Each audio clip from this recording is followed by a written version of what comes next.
Women are dying because of Trump's abortion bans. Another woman is dead because of Trump's Supreme Court overturning Roe v. Wade.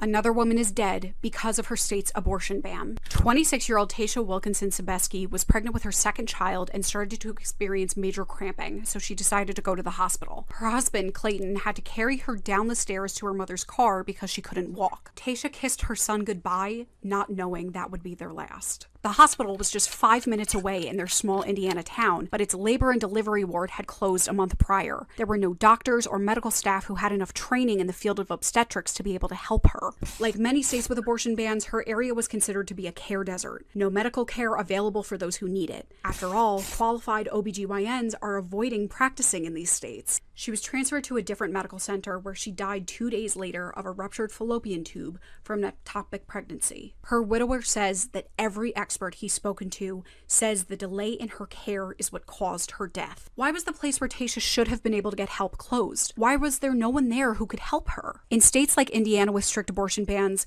doctors and nurses are too afraid to intervene. After all, they could lose their license or be put in prison for what they know as medical procedures, but the state sees as a crime. The news of this comes just weeks after the story of two other women in Georgia, Amber Nicole Thurman and Candy Miller, also died as a result of their state's abortion ban and lack of care. This trend, unfortunately, will not stop until abortion access for everyone is restored.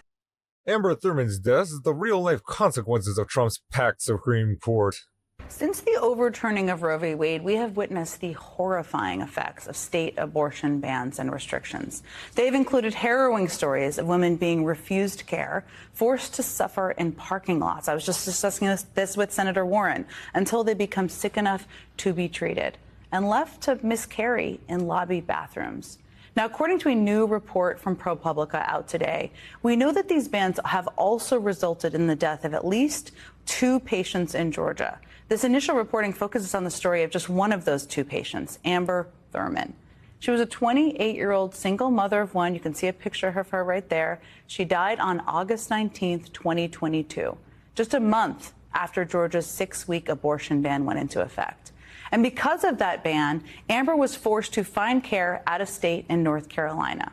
Now, when she returned home to Georgia, she had extremely rare complications, and on the evening of August 18th was rushed to the hospital after vomiting blood and passing out. As Amber's condition deteriorated due to acute severe sepsis, her doctors discussed initiating a procedure called a DNC, but Georgia had made performing that procedure a felony, with few exceptions. Any doctor who violated the new law could be prosecuted and face up to a decade in prison. So Amber waited, and she waited, and she waited. And after 20 hours, she was finally taken to an operating room. But by then, the situation was dire. And during the surgery, Amber's heart stopped. Now, according to the findings from Georgia's Maternal Mortality Review Committee that ProPublica obtained, there was a good chance that Amber's death would have been prevented if she had received a DNC earlier.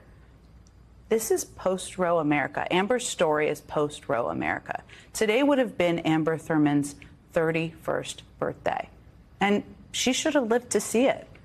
Now, I want you to hold that story in your mind as you listen to what J.D. Vance said tonight in the state of Georgia. Now, the Supreme Court's decision, it was not only a victory for the Constitution, it was a victory, it was a testament to the resolve of tens of millions of pro-life Americans who never gave up on the cause of life. Now, we're united in our gratitude and in our admiration for these devoted defenders of the unborn and for the judges, justices, and especially President Trump. Overturning Roe was a victory, says J.D. Vance, in Georgia today. I know one thing, sure as hell wasn't a victory for Amber Thurman or her little boy who lost his mom. Yeah, so, I wonder if he realizes that dead women can't have babies. How is it a victory that the mother is dead? You do realize now the baby is also dead, right? What are we doing here?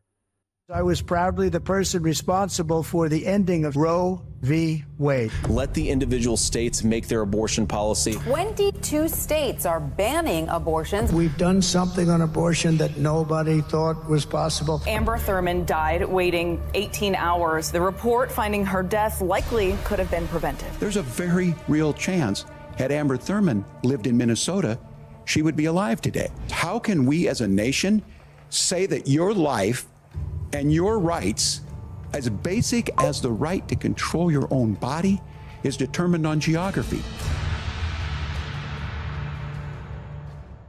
Just Republicans being swell people as usual. Amber, Amber, Amber, this is why we need to vote blue. This is what scares me the most. The population will decrease because women are afraid to get pregnant. Yup, that's a good point there, Pinky.